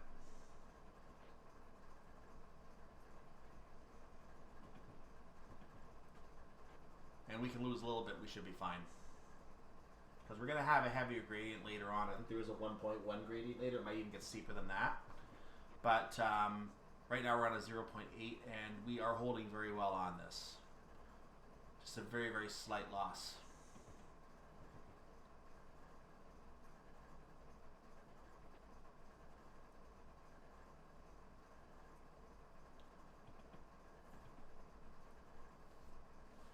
So at this point I'm going to release the brakes and get that speed back. You notice it goes up very quickly. And I suddenly jutted forward there because, again, the cars, when the brakes were released, the cars suddenly ran into the back of the cars in front of them, so it kind of jumped the whole train forward. So that was the sudden speed increase you saw.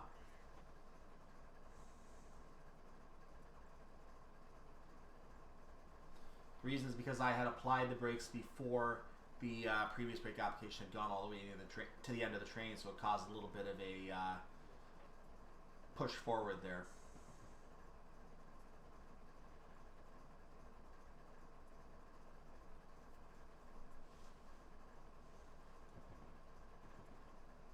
Just to point out again, we do not have the engine running at all right now. And notice this hill next to us, there's no trees.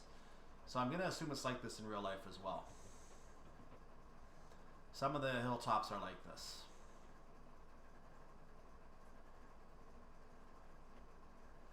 So our next checkpoint is Bison West Main 1. In our current resumed run, it's only about 9:10 right now. Our next checkpoint for timing is 9:28 at Glacier Park. Let's go ahead and release the brakes for a moment. Go ahead and take on a little increase in speed there for a moment so we can maintain proper time. And now we're going to reapply a 6% brake application, which is proving to be slightly slowing us down a little bit. There is a hill, the end of this downhill, I should say, is coming up ahead, so we're going to have to release the brakes in a moment anyway. In fact, you see the shallowing already to 0.7%. So we are going to be climbing again. And I believe there's enough of a climb here to cause some problems with our speed again, but not much. We're going to try and just make sure we come into that hill going 35 miles per hour and trying to maintain 35 miles per hour. Right now I'm going to leave the brakes off until we're a little bit over 35.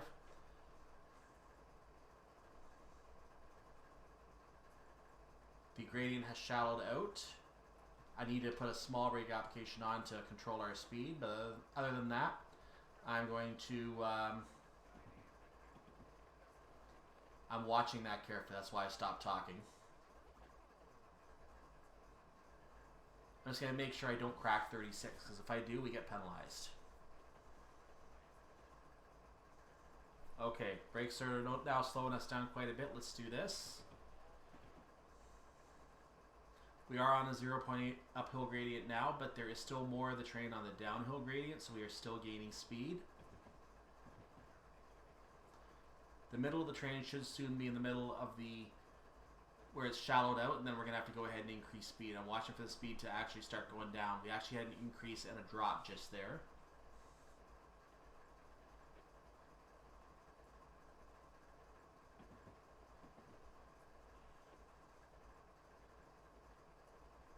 I'm going to go ahead and put a small throttle application on now. And that's way too much throttle, actually. So I'm going to go ahead and hold off for a second.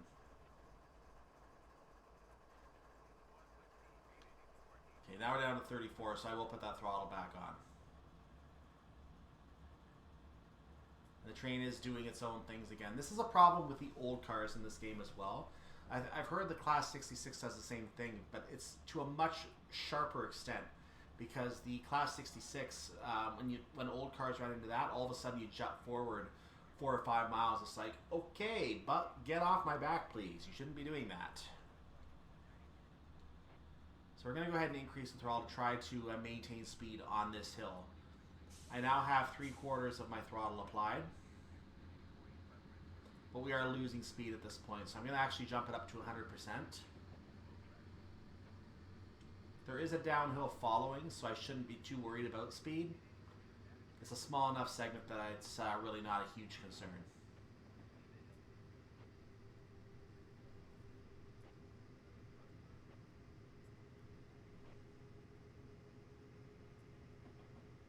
In fact, now we are gaining speed again, so I'm going to go ahead and lower my throttle to 50%. I'm going to keep decreasing that throttle now, because I am now gaining speed nicely on this upcoming downhill. So I've actually gone ahead and dropped to 0 throttle. I am gaining speed again. I'm going to keep an eye on that because we do have a 45 mile per hour limit that's about to get started here. We've already passed the sign. The train is about 1/3 of the way past it. And I'm losing speed now. So let's go ahead and put the throttle back on so we can try to keep some speed here.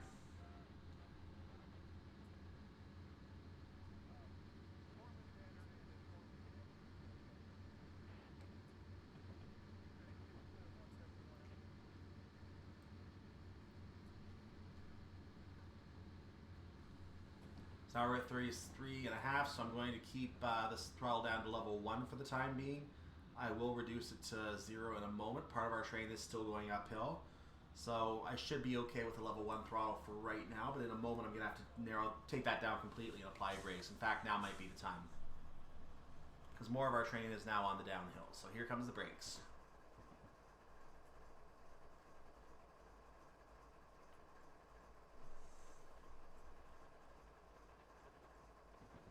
Now, as we pass the 34 or the 45 sign, I should say, we are clear to increase at that point. So I'm watching where we are compared to our current speed.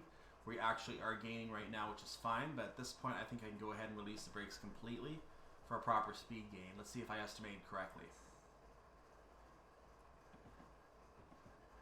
Yes, I did. We're now in the 45. So I'm going to go ahead and let the train just increase in speed. I'm not going to use the throttle.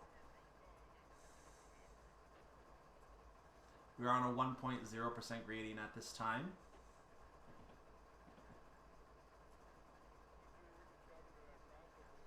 We're approaching 40 miles per hour now.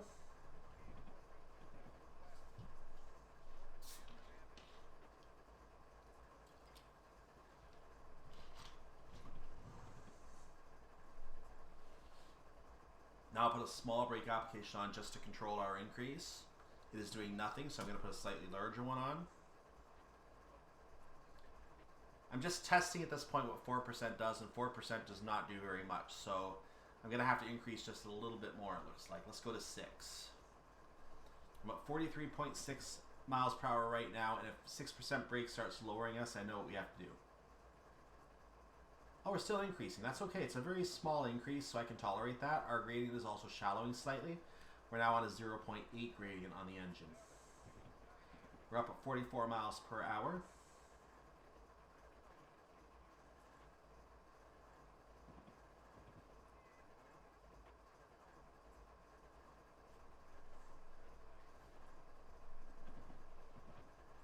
And now we are losing speed. So it looks like enough of our train is off of the 1.0 or 1.1, whatever that section was, that we're actually losing speed again on 6% brake application.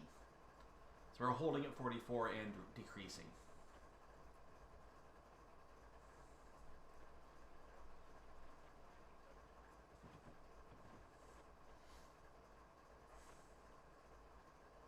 We're now passing the Bison East Main 1 checkpoint. So you can see our next timing checkpoint, Glacier Park Main 1 East, is our next spot to go here, about 5 miles away. You can see the timing is 9:28. And based on the fact that I'm now using the previous save game here, like when I did the test run, it looked really good, so I decided I wanted to save that as a resume point if needed. Good thing I did. You notice that we have a couple minutes leeway here on our ETA, so this is pretty good situation for us right now in terms of timing. So we just have to make sure we don't speed. We're now losing enough speed that I'm going to go ahead and let the downhill give us a little more power on our actual miles per hour.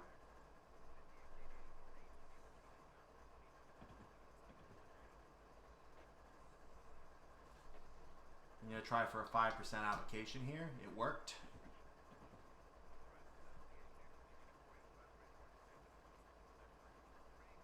There's going to be a speed limit decrease somewhere further up ahead. I don't know exactly where, but I believe it is after Glacier Park. It could very well be just before it as well. That could be because of the fact that it turns off into a siding. But we're not going to be taking that turn off. It's one of those, I'll show you when we get there, but it's one of those triangle type sidings. They're all over Mariah's Pass. We're still gaining speed in it's now a 1.6 gradient. So yeah, we have a heavy gradient now. We have to watch our speed now even more carefully. So we're going to do a little bit of a larger brake application now.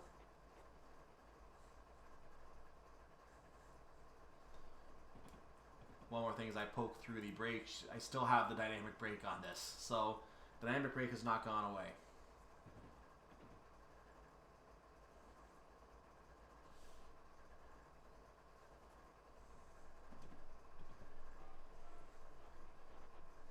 We're now on a 1.2% gradient. You can see the speed limit is dropping to 30 ahead, so I am going to go ahead and increase the brake application now to get a little more of our speed off, but not completely yet. Just drop it a little bit so I know how much time it's going to take to get down there. It's just a control test on the speed. So about 1/10 of a mile, we dropped at 5 miles there. I'm going to go ahead and let the brakes go for a minute. Go back to a controlled brake descent here.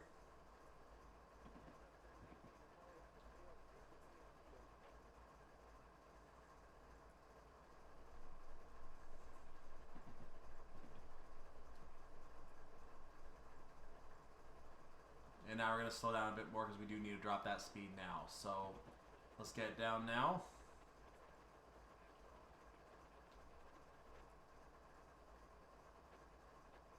Based on my measurement on the HUD, we should be on time, but if the sign shows up early, we might actually be slightly speeding. So I'm just going to make sure, yeah, we're going to be well in time actually. So let's go ahead and take the brakes off now that we are at 30. I'm going to go ahead and reapply a 8% brake application right now, it looks like. And that's still decreasing us because we're now on a 0.0. We're now on smooth ground apparently for a very small amount of time. So I'm going to go ahead and just let the brakes go for a minute and coast because there is another downhill following it. I will be reapplying those brakes right about now as we hit the 30 mile per hour segment. So we are now limited to 30 miles per hour. The speed is going down quite a bit for what I wanted right now. So I'm going to try to fix that brake application once the brakes release. And now I'm going to do a smaller brake application. We're on a 1.0 gradient now.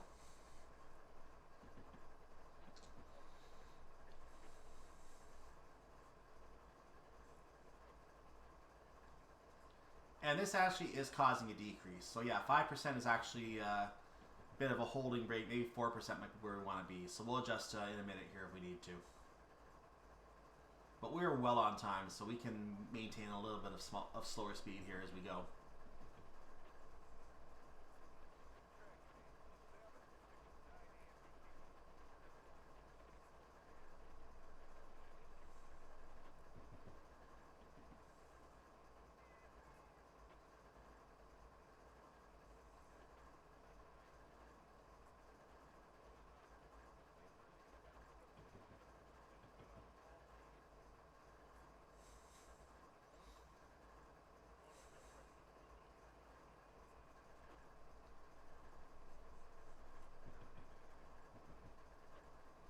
Now I'm dropping under 28, so I'm going to go ahead and drop and pull the brakes off.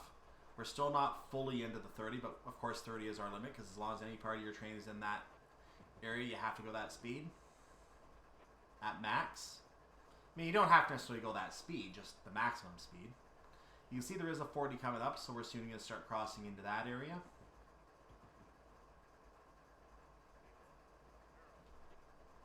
Put a 5% brake application back on. That is not enough, it looks like. I'm going to increase it for now to 9 because I'm a little higher than I wanted to be right now. Let's try to reapply the brakes at another appropriate level here. 7 should do the job. And actually, that's doing a bit of a decrease too. So yeah, we're finagling to find the right hold spot here. Oh wow, that really shot up for a second. I'm just panicked there and I went up to 12% brake.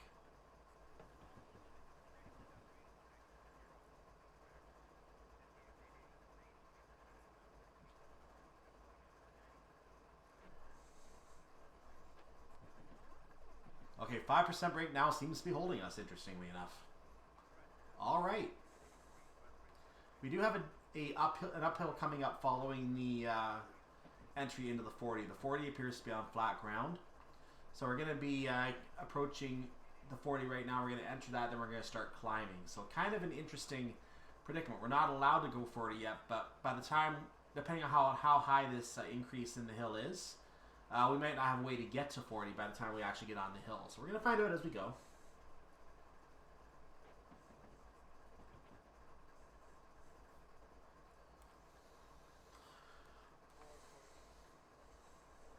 So this is not like the backside of Sherman Hill heading towards Laramie where it's a 1.5 straight downhill for a good chunk. This is actually kind of an up and down segment. You can see the nice highway off to the side here as well. Just going to veer over there for a second.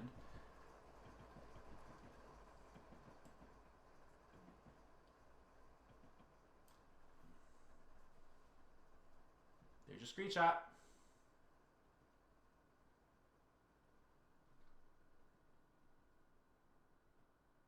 I even gave you a car driving by.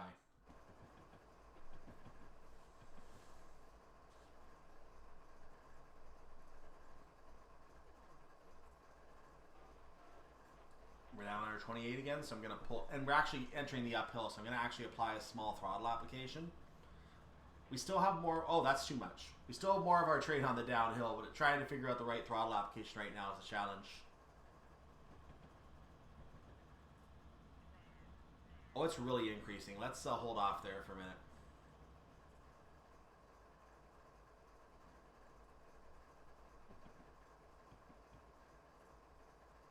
So we're reaching our time to checkpoint. We should easily be on time. We should be up to 600 points. Now I'm going to go ahead and try a speed increase again. It is increasing fast enough that I'm just not comfortable keeping that on there. So we're going to have to wait. 0.8% gradient. I'm going to try to have the speed increase happening just as the back of the train passes the 40, so we can try to get a little bit of speed here. This may not work perfectly, but we may be stuck under 30 for a while. We're going to find out. More of our trains on the uphill now, so I am using a throttle application now, and it still seems to be having quite a... Well, it did for a second there. Looks like a car movement thing, so I'm going to keep increasing that speed throttle now. Because we are now mostly on the uphill. Of course, now we're allowed to go 40. That makes perfect sense.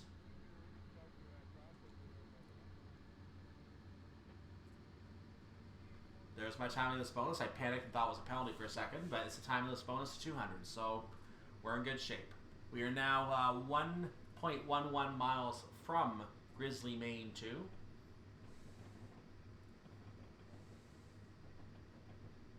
We can now go 40, so I'm up to 100% throttle for now, so when we get some speed, we get it right away. We get some ability. You can see that we have spotted Robe, Maine 3.5 miles away, and then after that, spotted Robe, Maine 2, which they seem to be the same thing. So one is the siding, one is the actual route, I guess. And we're going to be at the one in about 4 3/4 miles. The one that counts for timing. After that, the only remaining stop is the timing at Browning, which is another 9 miles away. So there you go.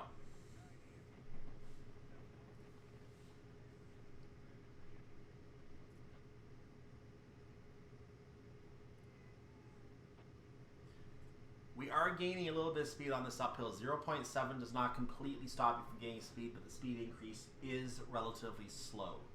So we are going to have to take our time here coming up this hill. I mean, there's a reason if you're going to go for a jog and you come to a hill, you go up that hill, you're suddenly really tired. But when you're going down that hill, you're not as tired. Because gravity is trying to pull you in that direction. So if you follow that direction, you're not as tired. Gravity wants you to go down.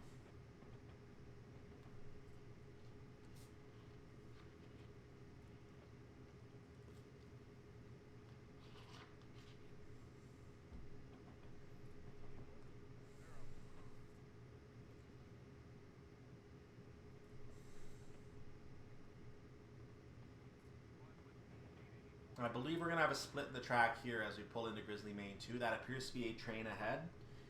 There is a label on it. It is train number 7309 waiting for us.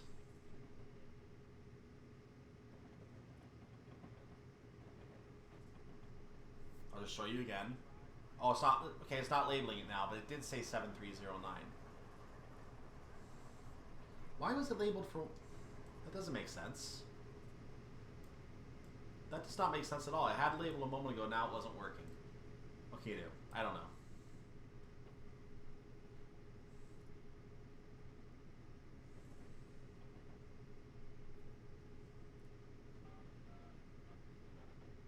We're approaching a 50 mile per hour speed limit, but for right now we have to make sure we don't cross 40. Which is not a problem because we're on an uphill, so I can actually just control my throttle and that should help us. We're at 36, so I'm going to cut the throttle back and make sure that we don't go too fast into the next section.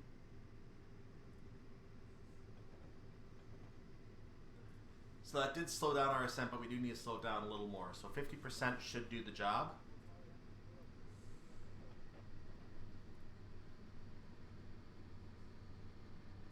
And indeed, that has slowed down our ascent. And we're actually losing speed now. So now we have a little bit of an idea where we are in terms of what we need to do. Going to move it up to a 5/8 throttle, level 5.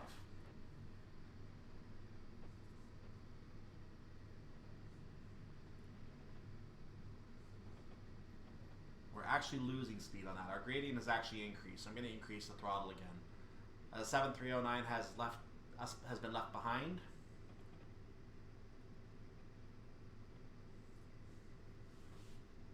Looking at the map, we should be completely past that train by now. In fact, if we do go back and look at the map where we were, back here, you can see the train is actually just starting to move right now. So it is on the way now that we're out of the way.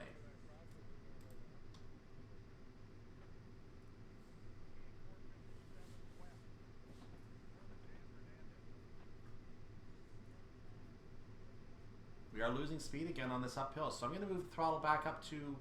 We're not going to keep the throttle to the higher level for very long because we're going to be crossing in the 50 anyway. By the time we get to the top of the hill, we'll be fully in the 50.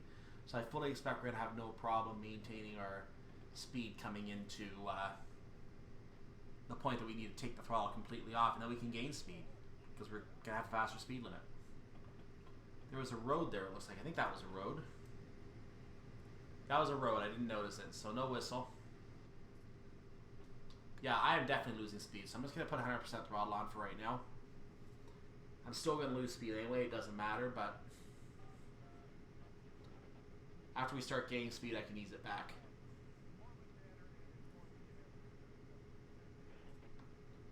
Unless we cross into 50, that might keep it on for a little while longer. We'll see.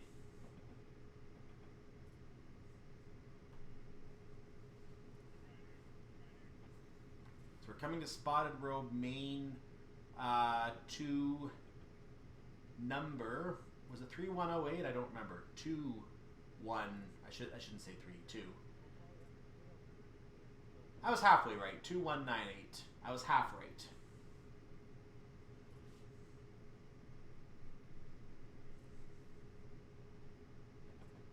We do maintain a green signal at this stage.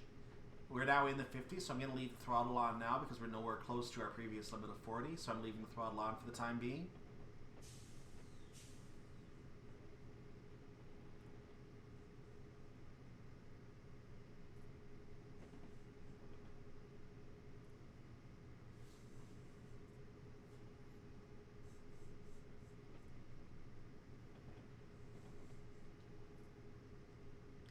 Starting to take notches off the throttle because we are gaining quite a bit actually, so I want to make sure we have a little control over our increase. I'm just lowering one notch at a time because I don't want to have a sudden jerk in the train again, or at least as little of a jerk as possible, so I'm just going a little bit here. Now I'm going to definitely, because we're pretty much almost always all the way on the downhill now, so I'm keeping a small amount of speed, and I'm going to go ahead and lower the throttle to off now. We are going to need brakes.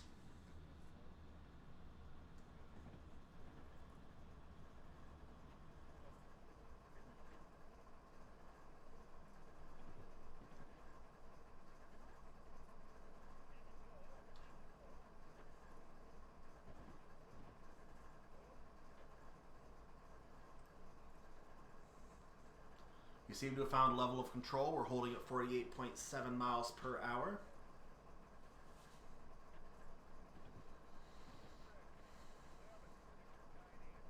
There is another signal ahead. We know it will not be a red signal because we just had a green, so it could be either red or yellow, or green, or yellow or green. But I believe we're green all the way to Browning, so we should be okay.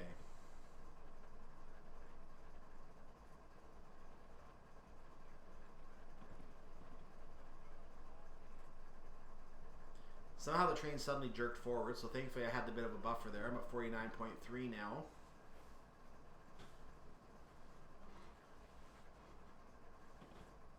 And gaining. But I just lost them too. So yeah, we seem to be on a bit of a hold pattern right now.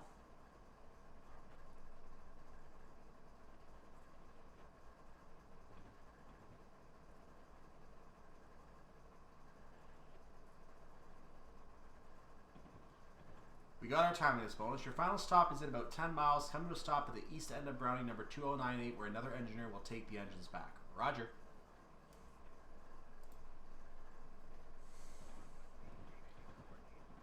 So if we can keep clean for 10 more miles, we're going to be really early. We're going to be super early at this point. Now when I made this first run, and this was the test run, not the one you're going to see the recording at the start of, When I made this run, I just realized that run was too good. I had to save that as a going back point. So I'm glad I did now, because this shows you what is possible on this run if you play your speeds correctly at the start of it. And I was not playing my speeds correctly at the start of it on the second attempt. So this shows you what is possible on this run. If you keep it to speed, this is a really good run for you. Taking the brakes off for a moment because we were starting to lose speed, and I just jutted forward.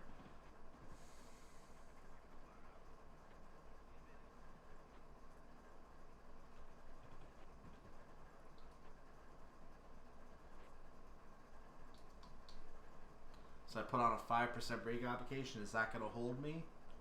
No, it won't. So I'm going to increase to 6 again. I'm trying to do a very, very slight increase. 6 seems to be holding for the time being. So 6 it is.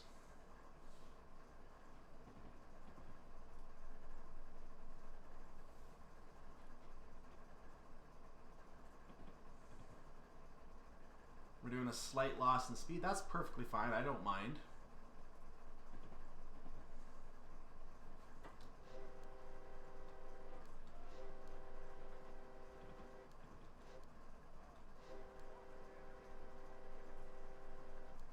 A little bit late on the horn. We'll ignore that.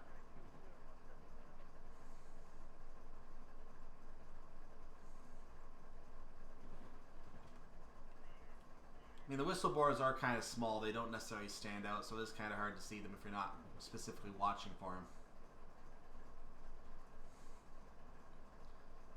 In fact, I would almost dare say, because of the way the career scenarios are scored, where if you're even just slightly over the speed limit, if you hit 51, for example, right now, you lose points. You're spending a lot more time looking at your speedometer than you are looking at whistle boards.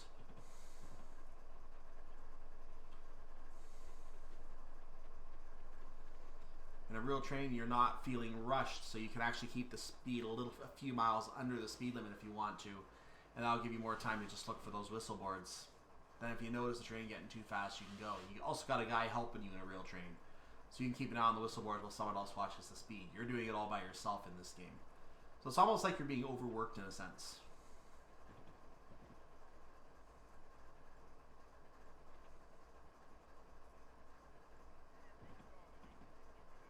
If you are able to manage your speed correctly in the entire run, as well as being able to correctly answer the whistle boards as they all show up, then you're doing God's work at that point. Basically what I'm saying is you should probably be an engineer on a train.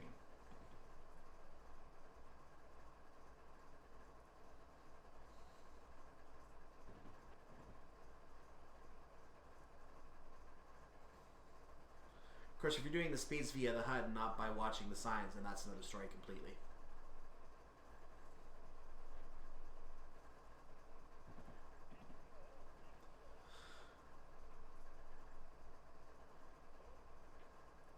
I'm not even worrying about being a couple miles under the speed limit right now because I know I'm going to be early.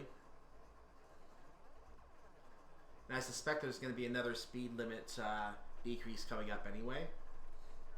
But since we want to maintain and show what is possible, I'm going to go ahead and lower the brakes off anyway, and let a couple miles get back on, then we'll reapply those brakes. Yeah. So we were in the 49, now we're in the 49. 5% brake once again.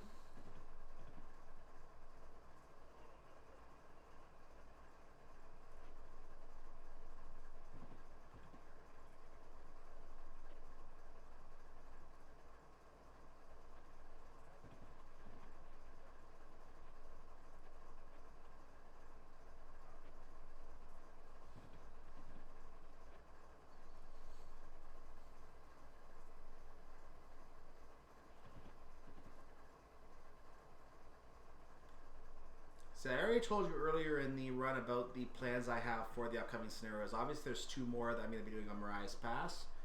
And I mentioned that I have 3 routes I'm looking at for Christmas scenarios. One of them is actually another U.S. route, but I'm debating only holding off on that because I know that we're just doing these US ones right now. There's going to be another set of US route scenarios following the Christmas scenarios, so I'm debating whether to hold that off. At the same time, the US route is one that we have not yet introduced, but I do have scenarios in the pipeline for. So, whoa, let's make sure we don't speed. So I am considering holding off on the US route, but I may still, because I want to do one of each, and may even do a third one if I feel like it. I might just do that.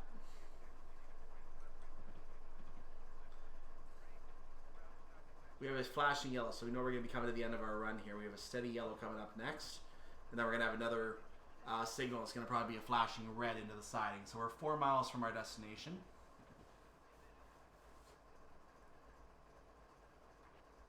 But in any case, next scenario will be I'm a Lumberjack, and that is a it's actually a neat little I'm sure it is considered normal operations, but it is a neat little run to go back and forth, just collect all the log cars from the different sidings and take them to the destination where they're going to be taken as part of a train. That actually is a neat little switching aspect. I have to go around the route looking for these cars.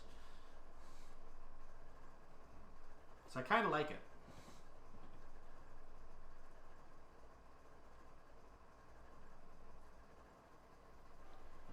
I'm going way too slow now. Let's take the brakes off.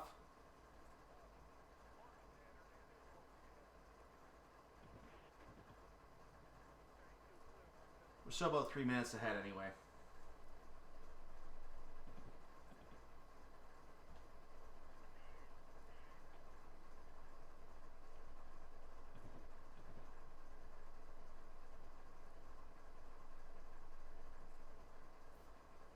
Three and a half miles to Browning.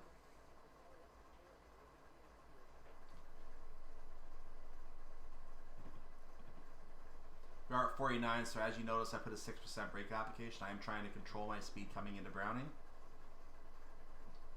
Just like I have been for the entire journey, I was still increasing, so I went up to 8% for now. Got some fencing here.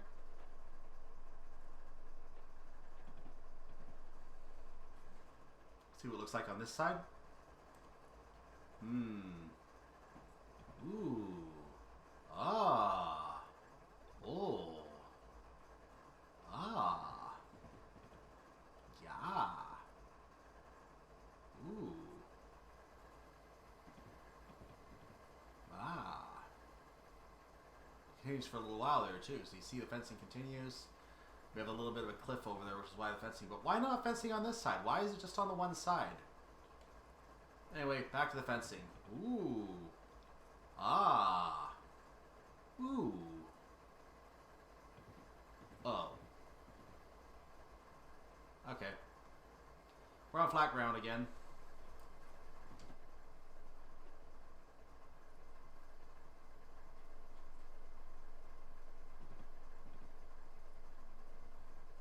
Oh, I didn't slow down for the speed limit. Wow. Heavy, heavy brake application.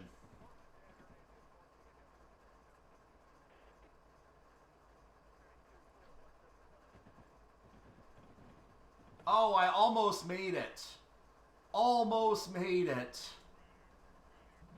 Ah, darn it. 5 points lost. And I'm 8 miles under my speed limit now.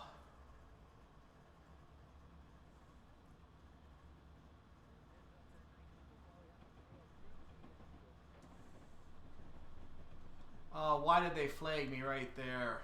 Ah! There goes the perfect score, ladies and gentlemen.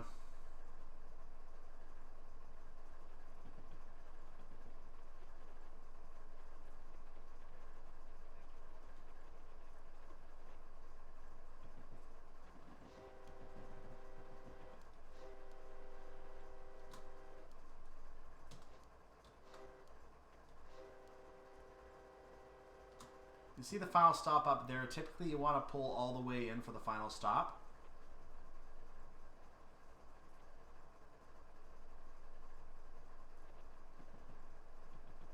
I'm still annoyed by that. I had that speed coming down. It must have been just a matter of a couple feet.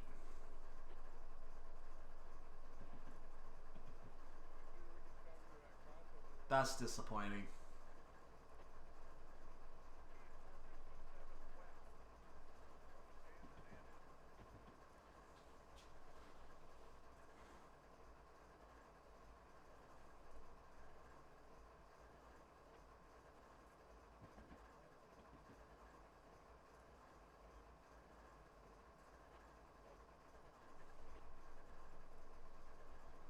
So we can stop anytime as soon as we hit the orange.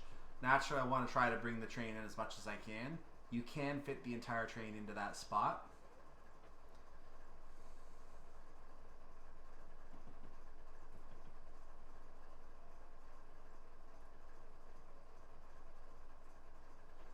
So because I have the time, I'm going to go ahead and just keep going for a little while.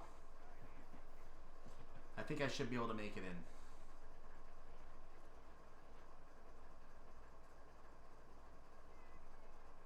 Yeah. So technically the scenario is complete now. I just have to come to a stop. I've made the journey.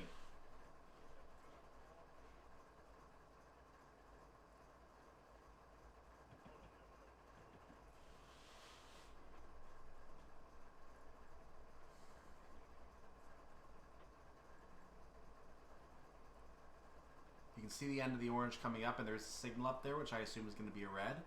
So I'm applying a little bit more brakes now, but I'm going to go ahead and that's just to control my speed when we get over there. There's a 60 after the signal. We don't care about that. I don't want to gain speed now. Are you kidding me?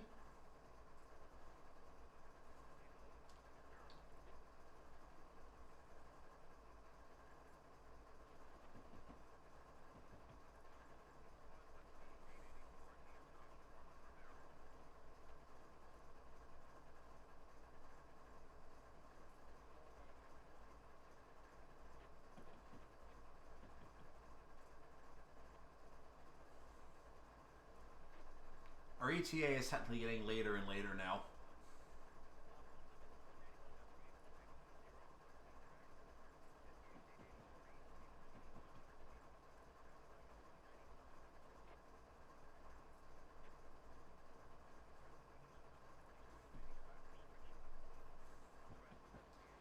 We do want to get fully within the train, or in the section. We don't want to pass that signal. We're going to treat it as if it's a red, even if it is not red, and I believe it is.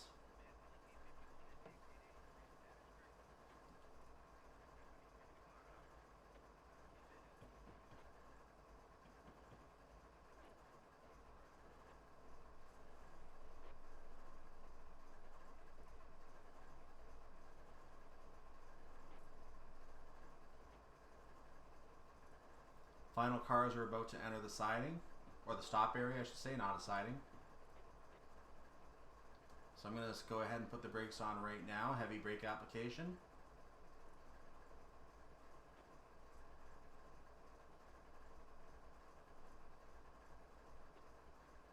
At this point, we can just come to a stop. We are fully within the orange marker, and if I look ahead, you can indeed see we have a red signal. We would not be allowed to proceed. So we're going to get out here, and we're going to take a look at the train as we finish this scenario.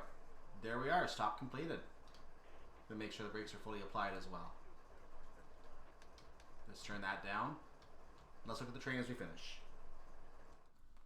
So there it is. We have our delivery to Browning. Again, another engineer is going to pick up the engines and take them back. We'll be told that in just a second again, I believe. And there it is. Well done. Treat yourself to a nice cold beer. Can I have a hot cocoa instead? It's a bit cold out here. Scenario complete. Yeah, that's it. So we ended up with a score of 995 points. Not bad at all. Make sure you like the video, subscribe to the channel. Don't mind the fact I had to go back to a previous run in that because I didn't do the second half properly in that run I was going to show you. But on the other hand, you got to see what is possible on this run. So there you go. So like the video, subscribe to the channel. You can join the Discord, support on Patreon if you want to.